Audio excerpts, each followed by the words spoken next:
ನಮಸ್ಕಾರ. RGUHS ಅಂದ್ರೆ ರಾಜೀವ್ ಗಾಂಧಿ ಆರೋಗ್ಯ ವಿಜ್ಞಾನಗಳ ವಿಶ್ವವಿದ್ಯಾಲಯದ 2026ರ ನರ್ಸಿಂಗ್ ಎಕ್ಸಾಮ್ಗಳ ಬಗ್ಗೆ ಸಾಕಷ್ಟು ಗೊಂದಲಗಳಿವೆಯಲ್ದಾ. ಬನ್ನಿ, ಇವತ್ತಿನ ಈ ಮಾಹಿತಿಯ ವಿಶ್ಲೇಷಣೆಯಲ್ಲಿ ಇದರ ಸಂಪೂರ್ಣ ಚಿತ್ರಣವನ್ನೇ ಬಿಡಿಸಿಡೋಣ. ಮೂಲ ಮಾಹಿತಿಯ ಆಧಾರದ ಮೇಲೆ ನಿಮ್ಮೆಲ್ಲ ಡೌಟ್ಸ್ ಕ್ಲಿಯರ್ ಮಾಡೋದೇ ಈ ಎಕ್ಸ್ಪ್ಲೇನರ್ನ ಉದ್ದೇಶ. ಮುಂದಿನ ಕೆಲವು ನಿಮಿಷಗಳಲ್ಲಿ ನಾವು ಪ್ರಮುಖವಾಗಿ 5 ವಿಷಯಗಳನ್ನು ಕವರ್ ಮಾಡ್ಲಿದ್ದೀವಿ. ಯೂನಿವರ್ಸಿಟಿ ನೋಟಿಫಿಕೇಷನ್ ಟೈಮ್ಲೈನ್ ಹೇಗಿದೆ, ಯಾರೆಲ್ಲ ಎಕ್ಸಾಮ್ ಬರೀತಾರೆ, ಜೂನ್ ಟೈಮ್ ಟೇಬಲ್ನ ಕಥೆ ಏನು, ಅಕಾಡೆಮಿಕ್ ಕ್ಯಾಲೆಂಡರ್ ಪ್ರೆಷರ್ ಹಾಗೂ ಕೊನೆಯದಾಗಿ ಓದಲು ಫ್ರೀ ಸ್ಟಡಿ ಮೆಟೀರಿಯಲ್ಸ್ ಎಲ್ಲಿ ಸಿಗುತ್ತೆ ಅನ್ನೋದನ್ನ ನೋಡೋಣ. ಸರಿ, ಮೊದಲಿಗೆ ಈ ಯೂನಿವರ್ಸಿಟಿಯಿಂದ ಬಂದಿರುವ ನೋಟಿಫಿಕೇಷನ್ಗಳ ಟೈಮ್ಲೈನ್ ಕಡೆ ಸ್ವಲ್ಪ ಕಣ್ಣಾಡ್ಸೋಣ.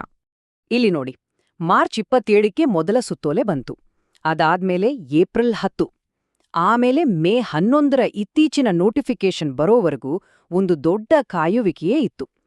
ಈ ಲಾಂಗ್ ಗ್ಯಾಪ್ನಿಂದಾಗಿಯೇ ಜೂನ್ 16ರ ಟೆಂಟೇಟಿವ್ ಡೇಟ್ ಅಂದ್ರೆ ತಾತ್ಕಾಲಿಕ ಪರೀಕ್ಷಾ ದಿನಾಂಕದ ಬಗ್ಗೆ ವಿದ್ಯಾರ್ಥಿಗಳಲ್ಲಿ ಒಂದು ರೀತಿಯ ಆತಂಕ ಶುರುವಾಗಿದ್ದು.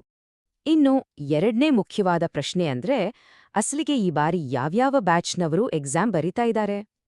ಇದರ ಸ್ಕೇಲ್ ನೋಡಿ, ನಿಜಕ್ಕೂ ಬೃಹತ್ ಪ್ರಮಾಣದಲ್ಲಿದೆ.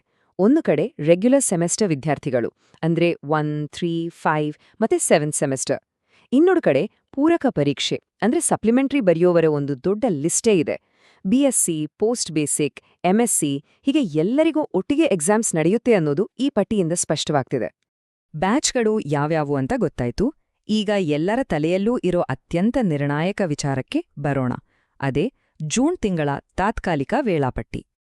ಇಲ್ಲಿ ನಾವು ಮರೆಯಲೇಬಾರದ ದಿನಾಂಕ ಅಂದ್ರೆ ಜೂನ್ 16.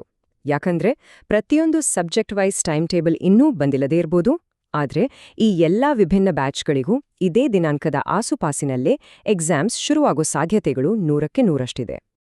ಮೂಲ ಮಾಹಿತಿಯಲ್ಲಿ ಒಂದು ಅತಿದೊಡ್ಡ ಎಚ್ಚರಿಕೆಯನ್ನೇ ಕೊಡ್ಲಾಗಿದೆ.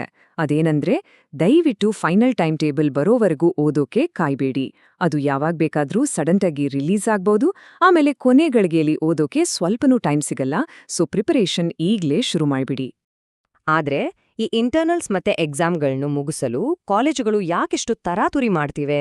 ಇದರ ಹಿಂದಿರೋ ಅಸಲಿ ಕಾರಣ ಏನು ಅಂತ ನೋಡೋಣ ಬನ್ನಿ. ಇಲ್ಲಿ ಆಗ್ತಾ ಇರೋದು ಒಂದು ಡಾಮಿನೋ ಇಫೆಕ್ಟ್. ಅಕಾಡೆಮಿಕ್ ರೂಲ್ಸ್ ಪ್ರಕಾರ ಜುಲೈ ಒಳಗೆ ಈ ಪರೀಕ್ಷೆಗಳು ಮುಗಿಯಲೇಬೇಕು. ಸ್ವಲ್ಪ ಯೋಚನೆ ಮಾಡಿ, ಈ ಎಕ್ಸಾಮ್ಸ್ ವಿಳಂಬವಾದ್ರೆ ಏನಾಗುತ್ತೆ? ಮುಂದಿನ ಡಿಸೆಂಬರಲ್ಲಿ ನಡೆಯಬೇಕಿರೋ ಎಕ್ಸಾಮ್ ಸೈಕಲ್ ಸಂಪೂರ್ಣವಾಗಿ ಕೊಲ್ಯಾಪ್ಸ್ ಆಗ್ಬಿಡುತ್ತೆ. ಅದಕ್ಕೇನೆ ಕಾಲೇಜುಗಳು ಇಂಟರ್ನಲ್ಸ್ ಮುಗಿಸೋಕೆ ಇಷ್ಟೊಂದು ಅವಸರ ಮಾಡ್ತಿರೋದು. ಮ್ಯಾಕ್ಸಿಮಮ್ ಅಂದ್ರೆ ಜೂನ್ 25ರವರೆಗೆ ಎಕ್ಸಾಮ್ಸ್ ಮುಂದಕ್ಕೆ ಹೋಗ್ಬಹುದೇ ಹೊರತು ಅದಕ್ಕಿಂತ ವಿಳಂಬವಾಗೋಕೆ ಚಾನ್ಸೇ ಇಲ್ಲ.